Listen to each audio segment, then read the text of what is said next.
की स्थिति है लोगों से मांग कर, ना हो तो हम मांग कर लाएं। तो संतोष से पूछा कि संतोष, उसने कहा 1 रुपया नहीं, था ही नहीं। तो अरविंद ने पूछा चुनाव कैसे लड़ेगी, उसने मेरी तरफ देखकर कहा भाई लड़ाएगा। अरविंद ने मुझसे पूछा हाँ भाई, मैंने कहा हाँ लड़ाएंगे, कोई दिक्कत नहीं, भाई लड़ाएगा। हमने 1 दिन कैंपेन चलाया और पूरी देश के लोगों से पूछा कि संतोष बेहोश है, 14 लाख रुपए की जरूरत है, केवल 24 घंटे का समय दे रहे हैं, कौन कौन ऑनलाइन पैसे देगा। दोस्तों सलाम इस दिल्ली को कि 32 लाख रुपए 24 घंटे के अंदर जमा हुए।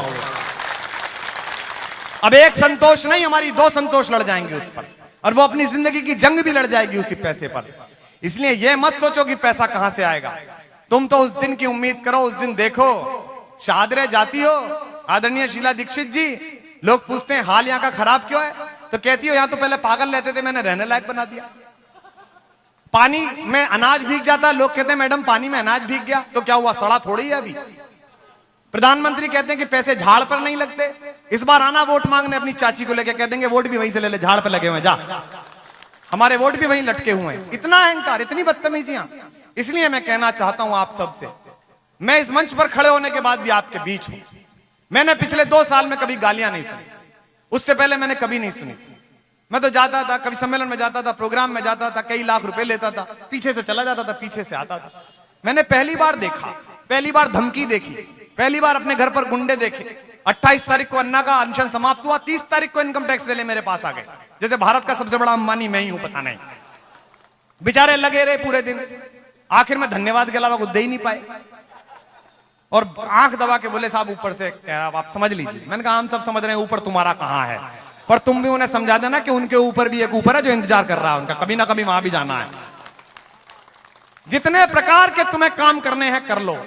उधर वो हाथों में पत्थर बदलते रहते हैं, इधर भी अहले जुनून सर बदलते रहते हैं, और ये दबदबा, ये हुकूमत, ये नशे दौलत किराएदार हैं, सब घर बदलते रहते हैं। अभी तुम किराएदार हो, नवंबर के बाद तुम्हें मकान नहीं मिलेगा कि किसमें तुम्हें बैठना है। ये इस प्रदेश में माहौल बना देना है। अगर दिल्ली आप जीत गए, अगर दिल्ली में आपने ध्वजा फहरा दी जिसकी आहट दिखाई दे रही है, तो 6 महीने के अंदर गुड गवर्नेंस का ऐसा उदाहरण प्रस्तुत करेंगे। एक नए संजीवनी बूटी लेकर आइए भाजपा, इन्हें ले आओ, पूरा देश ठीक हो जाएगा। उनसे पूछो कि भाई साहब चीन अंदर घुस रहा है, इस पे कुछ कहना है? बोले नहीं नहीं, इस पे नहीं कहना, वीजा दिला दो अमेरिका का। अबे अमेरिका का वीजा कौन सा ऐसा स्वर्ग के रास्ते में फ्लैट है कि ये नहीं मिलेगा तो मर जाओगे? मैं हर साल अमेरिका जाता हूं, लाइव कह रहा हूं, पूरी दुनिया में जा रहा है। अमेरिका की गरज पड़ती है, हाथ जोड़ता है तो बुलाता है, ना गरज पड़ती है अपने घर रहे, ऐसी अमेरिका रहकर मैं भारत में ठीक हूं। यहां पर हिंदुस्तान का प्रधानमंत्री बनने का, हिंदुस्तान के प्रधानमंत्री बनने के ख्वाब देखने वाले लोग और उनकी पार्टी के राष्ट्रीय अध्यक्ष अमेरिका के वीजा की चिंता करें। उनको चिंता करनी चाहिए कि हिंदुस्तान ऐसा कैसे बने कि अमेरिका वीजा के लिए तरसे यहां आने के लिए। इस पर चिंता नहीं करते, फर्जी कामों में हमारा ध्यान भटकाते हो। एक देश के बड़े लाडले युवा युवराज हैं, वो बाल कटाने विदेश जाते हैं, नाक कटाने हिंदुस्तान आते हैं। वो हर समय जब देखो बाहर ही रहते हैं, वो जब कोई घटना होती है वो बाहर रहते हैं। देश स्पेन में होता है, पट्टा स्पेन में होता है, वो भारत इसी काम के लिए आते हैं सिर्फ। और आने के बाद उन्हें कहा जाता है ये आ गए, ये मसीहा हैं, ये बताएंगे अगली बात। दलितों के घर खाना खाया उन्होंने, 1000 दलितों के घर खाना। बाद में तो दलितों ने मना कर दिया कि रहने दे, तो खा के भी बेकार कर रहा है। राजा का ये काम ही नहीं है, नेता का ये काम ही नहीं है कि वो दलित के घर खाना खाए। मैं ठीक बात कहूं तो जितने लोगों के हाथ नीचे वो ऊपर उठे दिखाई दे अगली पंक्ति पर। राजा का, सांसद का, विधायक का, जनप्रतिनिधि का यह काम नहीं है कि वो दलित के घर खाना खाए। विधायक का काम यह है कि रात को जब अपने घर बैठकर खाना खाए तो चिंता करे कि उसकी विधानसभा में सभी दलितों ने खाना खा लिया होगा या नहीं खा लिया होगा, यह उसका काम। रामलला हम आएंगे, मंदिर वहीं बनाएंगे, डेट नहीं बताएंगे। अब ये कहते हैं कसम राम की खाते हैं। मैं भाजपा वालों से अनुरोध करता हूं कि इस बार के चुनाव में राम की कसम मत खाना, क्योंकि राम तो अजर अमर है, तुम्हारे झूठ बोलने पे कुछ होना नहीं उन्हें। इस बार अपने बच्चों की और अपने बाप की कसम खाना, कि कसम बाप की खाते हैं, मंदिर वहीं बनाएंगे। एक बार करके देखो, एक बार बाप की कसम खाकर चुनाव लड़ो, सारे के सारों को हरिद्वार जाना पड़ जाएगा 2 महीने बाद। राम का बेवकूफ बना दिया, राम बेच दिया। मैं चैनल पर था, मैंने कहा तुमने तो कहा था मंदिर बनाएंगे, इतनी लाशें गिरा दी थी तुम्हारे नेता ने, जिस नेता को आज तुमने ही कंडम कर दिया, तुमने ही कह दिया कि ये बेकार है। 83 साल के एक आदमी को घर में छोड़ दिया, बेचारे बुजुर्ग को, सारे इकट्ठे हो गए गोवा में, वहां का समुद्र तट ऐसा भाया कि अगले को वनवास पे भेज दिया। कहा बाबा तुम आराम करो, अब देश को लूटेंगे हम, तुम पे नहीं लूट पाया ठीक से, अब हम काम करेंगे। राम इस काम में नहीं मिलते। राम तो उस काम में मिलते हैं जो अयोध्या से चलते हैं लड़ने के लिए दुनिया के सबसे बड़े दुश्मन से, तो रास्ते में किसी राजा का साथ नहीं लेते, वंचितों का साथ लेते हैं, वनवासियों का साथ लेते हैं, मल्लाहों का साथ लेते हैं। राम के आदर्श की बात करने वाले लोग अंबानी और अडानी की दुकान बनाकर इस देश को रख दें और हम सोचें कि ये राम का चरित्र ले आएंगे।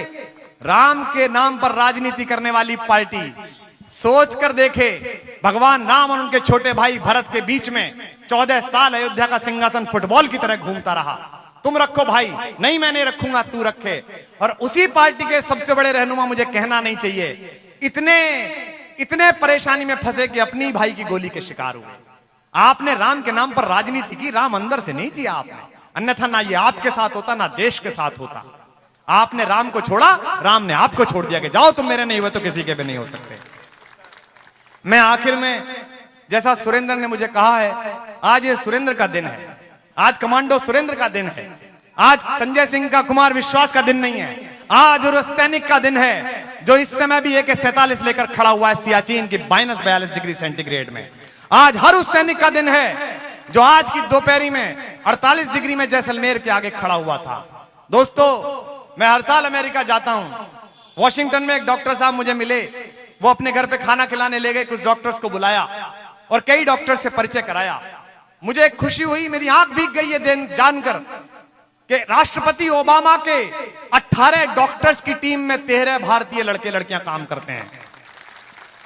यह हिंदुस्तान के बेटों की इज्जत है, क्योंकि दुनिया जानती है कि अगर 19वीं शताब्दी इंग्लैंड की थी, 20वीं शताब्दी अमेरिका की थी, तो 21वीं शताब्दी हिंदुस्तान के बेटे बेटियों की। यह भारत के बेटों की इज्जत है। मैं सोचकर थ्रिल हो गया अंदर से कि कैसा लगता होगा कि दुनिया के सबसे शक्तिशाली मुल्क का सबसे दबंग नेता ओबामा हिंदुस्तान के डॉक्टर्स से बेहोशी की दवा लेकर अपना शरीर छोड़ देता होगा कि करो मेरा इलाज बेटा, तुम हिंदुस्तान का मस्तिष्क हो, मैं तुम्हारी प्रतिभा को सलाम करता हूं, करो मेरे ऊपर जो प्रयोग करने हैं। ये बात मैंने आपको बताई तो आपने तालियां बजाई, कम तालियां बजी। अगली बात पर गुस्सा आए तो इससे ज्यादा तालियां और वोट गिनवा देना दिल्ली कैंट में। दुनिया के सबसे बड़े नेता हिंदुस्तान के बेटे बेटियों की प्रतिभा पर भरोसा करते हैं और एक हिंदुस्तान की सबसे बड़ी नेता हैं, उन्हें जरा सी बीमारी हुई तो इलाज कराने विदेश चली जाती हैं। आप हमारे बेटों पर भरोसा नहीं करती और मैं आपके बेटे पर भरोसा करके हिंदुस्तान सौंप दूं उसे। आपने देखा कभी वो मंजन बेचने वाला अजगर दिखाता है? अजगर ने कभी मंजन नहीं किया, पर वो अजगर दिखा के मंजन बेचता है। इन्हें लगा अजगर ये दिखा लेंगे, मंजन हम बेच जाएंगे आगे आराम से। भाजपा को ये गलतफहमी रही। तब तक तो हम बड़े क्रांतिकारी थे, तब तो हम बड़े सुखदेव भगत सिंह राजगुरु थे। मुझे जो भाजपा का आदमी मिलता था, जो RSS का स्वयंसेवक मिलता था, गले लगा लेता था। जी खुश कर दिया आपने, कांग्रेस को नंगा कर दिया आपने। आप लोगों ने बिल्कुल आईना दिखा दिया इनको। उन्हें लगा कि ये अपना नंगा करते रहेंगे, जो कपड़े कांग्रेस के उतरेंगे वो हम पहन लेंगे, उसमें क्या दिक्कत है। लेकिन हमने कहा भाई तुम विपक्ष हो, चलो तुम पहन लो, कोई दिक्कत नहीं, तुम्हारा काम है, पर लोकायुक्त तो बना दो, लोकपाल पे तो लड़ लो।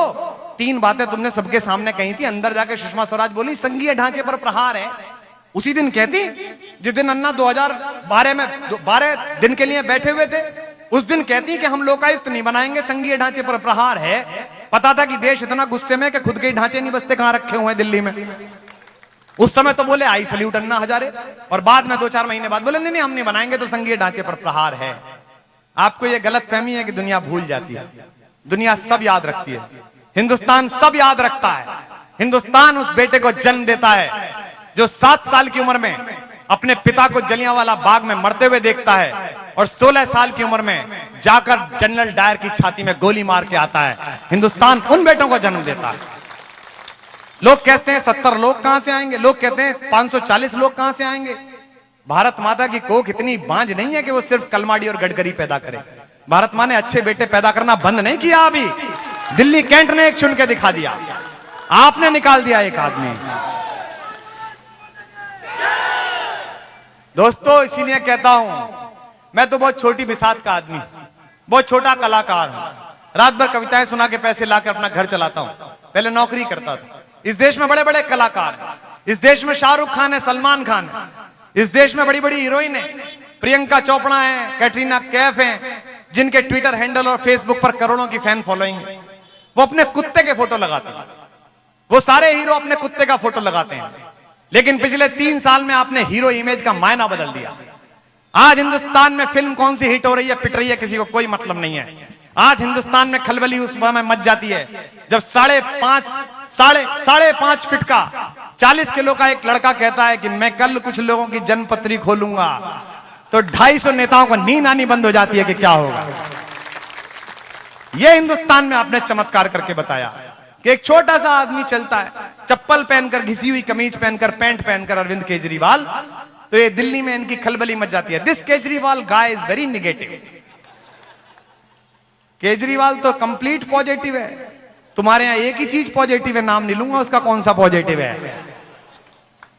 दोस्तों ये खलबली इनके अंदर मची हुई है, क्योंकि सुरेंद्र ने कहा है समय भी बहुत हो गया और हमारी पूरी दुनिया में, मैं उन सब के लिए भी चाहता हूं आपसे ताली बजे। इस समय ये आपकी आवाज के थ्रू ये पूरी दुनिया में जा रहा है, ये कार्यक्रम पूरी दुनिया में से हजारों लाखों लोग देख रहे हैं, जो आज आप यहां कारगिल का दिवस मना रहे हैं, कारगिल की जय मना रहे हैं, और अपनी वेबसाइट पर भी ये चल रहा है। आज एक अखबार की संवाददाता आई थी मुझसे बात करने, बोले आप लोगों की साइबर टीम कैसी है। मैंने कहा 20 लोग हैं। बोले नौकरी पे कितने? मैंने कहा एक भी नहीं छोड़ के आए। बोले पैसे कितने खर्च होते हैं? मैंने कहा हिसाब नहीं लगाया। बोले मतलब? मैंने कहा लैपटॉप पे खर्च हुए थे। बोले कितने खरीदे? मैंने कहा खरीदे नहीं, 3 तो मेरे घर से उठा के ले गए, 2 उसके घर से मांग लाए, एक आदमी सड़क पे मिल गया था, जी मैं कुछ कर सकता हूं। मैंने कहा ला लैपटॉप दे दे। चिंता मत कर, क्योंकि फकीर हैं, मुसल्ला रखते हैं, सहबाओ जाम रखते हैं, फकीर सबके लिए इंतजाम रखते हैं। हमने तुम्हें छोड़ रखा था, हमने तुमसे क्या रखा था कि चला लो, सुधर जाओ, वक्त है अभी, मान जाओ, देख लो। नहीं माने तुमने सोचा कि कोई पैदा ही नहीं होगा, ऐसे ही खो खो खेलते रहेंगे, 13 तो तुम लूटो, 17 में हम लूट लेंगे, फला में हम। अब तुम्हारी खो खो खत्म है। इस बार आम आदमी खुद अंदर जाएगा और तुम्हें बताएगा कि कानून कैसे बनता है। हमारे संजय सिंह जी के परिचय के साथी कोई आ गए एक दिन, संजय भाई और हम साथ रहते हैं गाजियाबाद में कभी कभी। सुबह ही सुबह एक सज्जन मिलने आए, स्कॉर्पियो में कुर्ता लगा के उतरे, 15-20 और चेले चपाटे। साहब मैं बड़ा स्वयंसेवक हूं, बड़ा अच्छा मैंने काम किया है, बस मुझे टिकट चाहिए और आप लड़ाइए मुझे। और मैं विधानसभा का नहीं मांग रहा साहब, मैं तो लोकसभा की तैयारी करना चाहता हूं, आश्वासन चाहिए। तो संजय सिंह ने कहा जी बिल्कुल करिए, पूरी मेहनत करिए, लड़िए भ्रष्टाचार के खिलाफ। फिर मैंने बीच में कहा, मैंने भाई साहब आपको शर्तें पता है, वो अरविंद केजरीवाल नामक जो आदमी उसने क्या क्या बातें रखी हैं? बोले जी कैसे? मैंने कहा वेतन आधा मिलेगा आपको, दिल्ली में आपका मकान है? बोले हाँ है। मैंने कहा तो मकान नहीं मिलेगा, सिक्योरिटी नहीं मिलेगी, लाल बत्ती नहीं मिलेगी।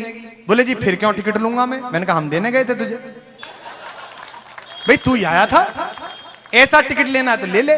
बोले जी इससे तो ट्रेन का ही ठीक है। मैंने कहा निकल। तो यहां कोई टिकट विकट का नहीं है, यहां तो ये टिकट और फजीता है। यहां तो असली ताकत इस पार्टी की किसकी है? इस पार्टी की ताकत यह है कि जितने लोग यहां पर हैं, जितने भी हजार हों, इतने लोग हिंदुस्तान की कोई पार्टी बिना थैली के और बिना पैसे दिए करके बता दे मैं उस पार्टी को ज्वाइन कर लूंगा। बताइए आप, ये लाए हुए लोग नहीं हैं, ये आए हुए लोग हैं। इसलिए दोस्तों आखिर में जैसा कमांडो सुरेंद्र सिंह ने कहा है, उनका कहना है कि एक गीत उन्हें बहुत प्रिय है मेरा, वो मैं सुना देता हूं, जो कारगिल के लिए ही लिखा गया था, जो इसी मौके के लिए लिखा गया था, उसे सुनाकर। लेकिन मैं आप सबसे कसम चाहता हूं, जितने भी लोग हैं यहां, मुझे इसे कसम देकर जाएं। अभी हमारे एक शिकागो से दोस्त आए हुए हैं, क्या नाम है उनका? मनचंदा साहब, शिकागो वाले डॉक्टर साहब, रायजादा, मुनीश रायजादा साहब यहां कहीं खड़े होंगे। वो शिकागो से आए, बड़े डॉक्टर हैं, करोड़पति डॉक्टर हैं, नौकरी से अपनी छुट्टी लेकर आए 4 महीने के लिए इस पार्टी को जिताने। मुझसे कह रहे थे कुमार भाई, अगर दिल्ली कैंट में भी ऐसा हुआ कि हम इन भ्रष्टाचारियों के सामने अगर हमने कमांडो हरा दिया, तो मैं फिर हिंदुस्तान कभी वापस नहीं लौटूंगा जिंदगी में, मैं अमेरिका चला जाऊंगा। क्योंकि हार जीत सुरेंद्र की नहीं है, हार जीत एक सपने की है कि बेईमान हार सकते हैं और ईमानदार जीत सकता है। यह सपना अगर टूट गया तो गड़बड़ हो जाए। सुरेंद्र सिंह से कुछ मतलब नहीं है, जगदीप से कुछ मतलब नहीं है, हमारे इन साथियों से कुछ मतलब नहीं है, कर्नल सहरावत से कुछ मतलब नहीं है। मतलब इस बात का है कि अच्छा आदमी जीत सकता है या नहीं जीत सकता है, ये बेईमान हार सकते हैं या नहीं हार सकते हैं। इसलिए ये आखिरी मौका है मेरे और आपके जीवन में नहीं आना है। मैं जितने भी लोग हैं, एक बार हाथ उठाकर आपसे कसम चाहता हूं, जितने हिंदुस्तान जिनके मन में धड़कता हो, सचमुच हिंदुस्तान की कसम खाते हो, तो एक बार भारत माता की जय लगाकर मुझे बताइए कि आप सुरेंद्र सिंह को जिताकर यहां से भेजेंगे। भारत माता के, भारत माता के। सुरेंद्र इतनी आवाज है कि इतनी में तो तेरी विधानसभा पक्की हो जाएगी, चिंता मत कर। मैं चाहता हूं एक बार सुरेंद्र के लिए भी आप जोरदार तालियां बजा दीजिए एक बार, हमारे उस जाबाज सिपाही के लिए, क्योंकि कहना आसान होता है, ये किस्सा सुनना आसान है कि संदीप उन्नीकृष्णन खड़े हुए हैं, एलएमजी ले रखी है, गोलियां चल रही हैं, धुआं फैला हुआ है। ये कहना आसान है, जीना बहुत कठिन है। और अगर पता ना हो तो घर जाकर अपनी उंगली में एक हल्का सा कोई चीज चुभा कर देखना, एक सुई चुभा कर देखना, पता चल जाएगा कि सुई की चुभन क्या होती है। उसने तो गोली खाई है, ग्रेनेड के छर्रे झेले हैं और द्रास में लड़ाई लड़ी है। वो अपनी लड़ाई उसने हमारे लिए लड़ी। आज के दिन से हमारी लड़ाई उसके लिए शुरू हो जानी चाहिए।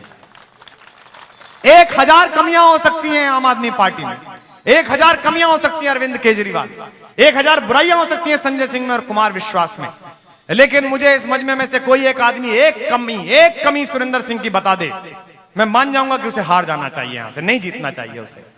वही एकमात्र आवाज है जो अंदर पहुंच सकती है और सैनिक के दर्द को अंदर व्याख्यायित कर सकती है।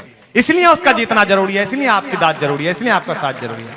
आखिर में मैं एक गीत सुना देता हूं जो आंदोलन की पैदाइश है, आंदोलन से निकला है। दोस्तों, मुझसे लोग कहते हैं कि आप इनके साथ क्यों जुड़ गए, आपसे तो सब नाराज हो गए, आप तो भाजपाइयों को भी बहुत प्रिय थे, देश के सबसे बड़े पप्पू के मोबाइल में भी आपकी कविता थी, कोई दीवाना कहता है, वो भी सुनता था, अब आप ऐसे क्यों हो गए कि इनके साथ लग गए, सब गालियां देते हैं। मैंने कहा भैया इन्हें प्रधानमंत्री बनना होगा, मुख्यमंत्री बनना होगा, मेरा भी अपना एक स्वार्थ है। लोग कहते हैं कुमार विश्वास भी पॉलिटिकल हो गया, स्वार्थी हो गया। जी बिल्कुल, मेरा अपना एक स्वार्थ है जिसके कारण मैं इनके साथ 3 साल से खड़ा हूं। और मेरा खुद का स्वार्थ यह है कि आज से 30 साल बाद मेरी बेटी का बेटा मुझसे पूछे कि नाना जी हिंदुस्तान जाग रहा था दूसरी आजादी के लिए, भ्रष्टाचार मिटाने के लिए, आप कहां थे, तो मैं उसे बता सकूं मैं इन्हीं दीवानों के साथ तिरंगा लेकर खड़ा हुआ था। मैं अपने आप को देख सकूं आईने में, मैं अपने आप से आंख मिला सकूं। मैं अक्सर देखता हूं मेरे फेसबुक पेज पर, अक्सर देखता हूं अपने ट्विटर पर, हमारे कई दक्षिणपंथी साथी रोकर गुहार कर रहे होते हैं, सर आप बहुत अच्छे हो, प्लीज फलाने जी का साथ आ जाइए ना, फलाने जी के साथ जुड़ जाइए, देश बदल जाएगा। मैंने कहा पूछ लो, फलाने जी से पूछो कि लोकायुक्त मजबूत क्यों नहीं बना रहा, फलाने जी से पूछो कि अंबानी और अडानी को क्यों बेच दिया है सब कुछ, फलाने जी से पूछो कि गुजरात पेट्रोकेमिकल में इतनी धांधली कैसे हो गई, फलाने जी से पूछो कि चीन के खिलाफ क्यों नहीं बोलते, फलाने जी के पूछो कि ओवैसी चिल्लाता है उसके खिलाफ क्यों नहीं बोलते। आप हमें मूर्ख समझते हैं? 3 साल की लड़ाई का सिलाम हिंदू और मुसलमान में खो देंगे। इनके साथ अगर कैप्टन विक्रम बत्रा लड़े तो कैप्टन हनीफुद्दीन भी शहीद हुआ था, उसने नहीं सोचा था कि मैं मुसलमान हूं, मैं हिंदू हूं। आप हमें बताना चाहते हैं कि इस देश में शहजाद पे राजनीति हो या इशरत जहां पे राजनीति हो? जी नहीं, हम आपकी राजनीति को एपीजे अब्दुल कलाम पे लाना चाहते हैं, हिंदुस्तान के सबसे बड़े मुसलमान।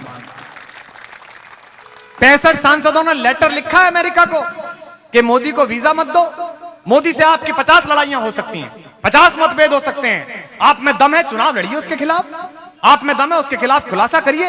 अमेरिका कौन सा सरपंच लगा जो हमारे घर की लड़ाइयां सुलझाएगा? अमेरिका कौन है जो हमारे बीच में आकर बात कहेगा? ये देश की संप्रभुता के खिलाफ है। और सांसदों, आज एक नेता से डरे हुए हो तो उसके लिए लेटर लिख रहे हो, लेकिन जिस समय देश के पूर्व राष्ट्रपति एपीजे अब्दुल कलाम के कपड़े उतरवाने की कोशिश की थी अमेरिका ने, उस दिन अमेरिका को लेटर नहीं लिखा कि तुमने बदतमीजी कैसे कर दी, एक मुसलमान की बेइज्जती कर दी तुमने। उस दिन अंदर का मुसलमान नहीं जगा आपका। दाऊद इब्राहिम पड़ा हुआ है पाकिस्तान में, दाऊद इब्राहिम पड़ा हुआ है दुबई में। इनमें से किसी राष्ट्रवादी सांसद की औकात नहीं है कि एक साथ सारे सिग्नेचर करके पाकिस्तान को लेटर लिखें कि दाऊद इब्राहिम को हमारे पास भेजो, नहीं तो हम तुमसे संबंध खत्म कर लेंगे। हम कहते हैं अमेरिका से कि पाकिस्तान को आतंकवादी देश घोषित करो, अमेरिका हमारी तरफ हंस के देखता है कि कैसे मूर्ख हो, तुमने घोषित कर दिया क्या? अबे पहले तुम तो कर लो, तभी तो हम करेंगे। तुम्हें तो रेल चलानी है, तुम्हें तो बस में जाना है, तुम्हें तो शांति वार्ता करनी है। मुझे पता नहीं सुरेंद्र को कैसा लगा होगा, लेकिन जिस मुशर्रफ ने, जिस कारगिल के खलनायक ने हिंदुस्तान के जवान बेटों की लाशें भर दी, हिंदुस्तान की माओ के सिंदूर छीन लिए, उनके बेटे छीन लिए, उसी आदमी के सम्मान में यह पूरा एनडीए 11 महीने बाद मिस्टर प्रेसिडेंट कहकर खड़ा हुआ था इसी दिल्ली में। ऐसी कौन सी जरूरत पड़ गई थी तुम्हें उसे बुलाकर बिरयानी खिलाने की? और दोस्तों, एक वो सलमान खुर्शीद, उसने कहा हमसे, जब हमने कहा तुमने विकलांगों के बैसाखी चुरा ली है तो चोटे पड़ने की लिमिट है यार, इस पर तो कुछ सोचो। हम फर्रुखाबाद आके लोगों से बात करेंगे कि ऐसा चोर चुन दिया तुमने, तो वो कहता है कि आके दिखाएं फर्रुखाबाद और जिंदा जाकर दिखाएं। हम तो गए और जिंदा वापस भी लौट के आए। सलमान खुर्शीद साहब, अगर इतनी मर्दानगी थी, इतने ही बड़े आदमी थे तो हिंदुस्तान के 2 बेटों के बिना सिर के शव आए थे पाकिस्तान से, और उसके 5 दिन बाद तुम पाकिस्तान के प्रधानमंत्री को जयपुर में लंच करा रहे थे। मैं सलाम करता हूं अजमेर की दरगाह के उस खादिम को जिसने कहा कि मैं ऐसे हत्यारे की जियारत नहीं कराऊंगा अपने यहां पर जो आया यहां पर। हमें मूर्ख समझते हो, हमें समझते हो कि हम तुम दोनों की राजनीति नहीं जानते, तुम दोनों की नूरा कुश्ती नहीं जानते हैं। बहुत देर से आपने सुना, आप सबको बहुत बहुत आभार। हम लोग दिन भर से व्यस्त थे, लेकिन हमारा मन था कि किसी तरह से हम यहाँ पहुंचे। अरविंद का भी मन था कि आप तक पहुंचे। मैं आपको तिरंगा सुनाकर समाप्त करता हूं। सभी लोग उसके लिए, बहुत सारे लोग प्रतीक्षा कर रहे हैं, और खासकर सुरेंद्र ने कहा इसलिए मैं आपको सुना रहा हूं। एक सैनिक सीमा पर खड़ा होकर क्या मांगता है, सुरेंद्र ने क्या मांगा होगा इस वर्दी में जब वो वहां खड़े होंगे। इस कैंट के लोग क्या मांगते हैं जो सैनिक यहाँ नौकरी करते हैं।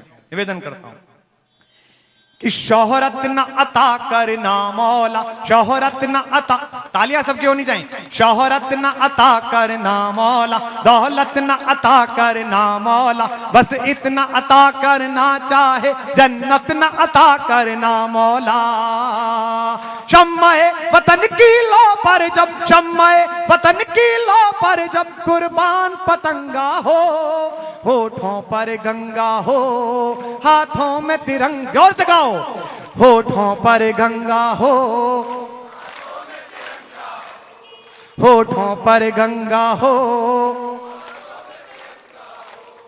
बस एक सदा ही सुने सदा बर्फीली मस्त हवाओं में, बस ये एक दुआ ही उठे सदा जलते तपते सहराओं में। जीते जी इसका मान रखें, मर कर मर्यादा याद रहे, हम रहें कभी ना रहें मगर इसकी सजदज आबाद रहे। गोधरा न हो गुजरात न हो, गोधरा न हो गुजरात न हो, इंसान न नंगा हो, होठों पर गंगा हो, जोर से हाथ, हाथों में तिरंगा, होठों पर गंगा हो। गीता का ज्ञान सुने न सुने, मुझे अच्छी तरह याद है, हरिद्वार के एक बहुत बड़े साधु हैं, सामाजिक आंदोलनों के बड़े नेता, उन्होंने सबके सामने कही थी ये बात कि उत्तराखंड की भाजपा सरकार के मुख्यमंत्री निशंक ने मुझसे रिश्वत मांगी थी। आप सबको याद है? आज वो भाजपा उनके लिए दूध की धुली हो गई। कम से कम ऐसा मत करिए कि लोग बाग हम पर विश्वास करना बंद करना है, ये काम मत करिए कम से कम, क्योंकि ये पैदा होने में बहुत वक्त लगता है। तब कहता हूं कि गीता का ज्ञान सुने न सुने, इस धरती का यशगान सुने, हम शब्द कीर्तन सुन न सके, भारत माँ का जयगान सुने। परवरदिगार मैं तेरे द्वार, परवरदिगार मैं तेरे द्वार पर ले पुकार ये कहता हूँ, हाथ उठाकर, परवरदिगार मैं तेरे द्वार पर ले पुकार ये कहता हूँ, चाहे अजान ना सुने कान पर जय जय हिंदुस्तान सुने। जन मन में, जन मन में, जन्म, हाथ उठाकर, जन मन में, जन मन में, इस मन में, इस मन में, जन मन में, हर मन में, जन मन में उच्छल देश प्रेम का जलधि तरंगा हो, होठों पर गंगा, जोर से गाओ, हाथ, होठों पर गंगा हो, हाथों में तिरंगा हो, होठों पर गंगा हो, हाथों में तिरंगा हो, होठों पर, भारत माता के, भारत माता के, इंकलाब, इंकलाब। बहुत बहुत धन्यवाद, बहुत बहुत आभार।